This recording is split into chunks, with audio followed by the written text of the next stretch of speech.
Il y a une scène qui m'a profondément touché, c'est dans Deutéronome chapitre 31.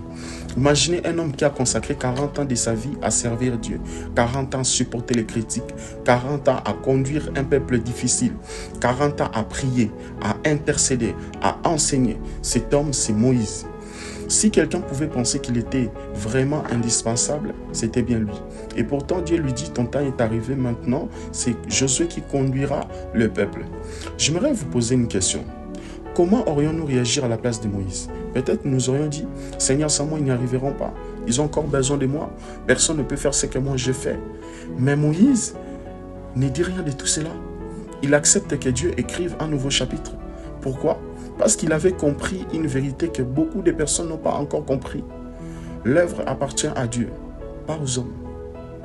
Aujourd'hui, nous vivons dans une génération qui veut être indispensable. Au travail, dans l'église, dans la famille, sur les réseaux sociaux. Nous voulons que tout dépende de nous.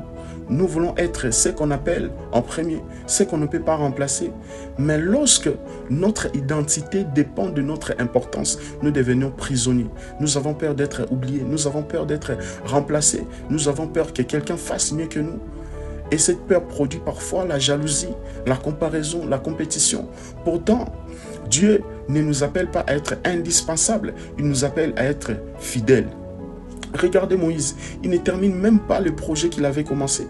Et c'est Josué qui fera entrer le peuple dans la terre promise. Cela peut sembler injuste, mais Moïse avait compris que le plus important n'était pas que son nom reste dans l'histoire. Le plus important était que la volonté de Dieu s'accomplisse. Écoutez-moi bien, quand Dieu ferme une porte dans votre vie, ce n'est pas toujours parce que vous avez échoué. Non. Parfois, c'est simplement parce qu'une nouvelle saison commence. Et beaucoup souffrent parce qu'ils veulent rester dans une saison que Dieu a déjà terminée. Ils refusent de lâcher une position, un ministère, une habitude, une relation, alors que Dieu est déjà en train de préparer la suite. Il faut apprendre à faire confiance à Dieu, parce que celui qui t'a appelé, c'est aussi quand une mission commence et quand elle se termine. Dans Deutéronome chapitre 31, ce que j'ai beaucoup aimé, Dieu ne remplace pas Moïse parce qu'il ne l'aime plus. Il ouvre simplement un nouveau chapitre avec Josué. Et cela nous rappelle une vérité extraordinaire. Les hommes passent, les pasteurs passent, les générations passent, les responsables passent, mais Dieu reste le même. C'est pour cela que notre confiance ne doit jamais être placée dans un homme. Même le plus grand serviteur de Dieu a une limite, mais Dieu n'en a aucune. Et voici ce qui me touche le plus. Moïse disparaît progressivement de la scène, mais il ne cherche jamais à empêcher Josué de grandir. Au contraire, il encourage devant tous les peuples. Quelle humilité, waouh! Une personne vraiment remplie de Dieu ne cherche pas à garder la première place. Elle se réjouit de voir Dieu utiliser quelqu'un d'autre. Alors aujourd'hui, laisse-moi te poser une question.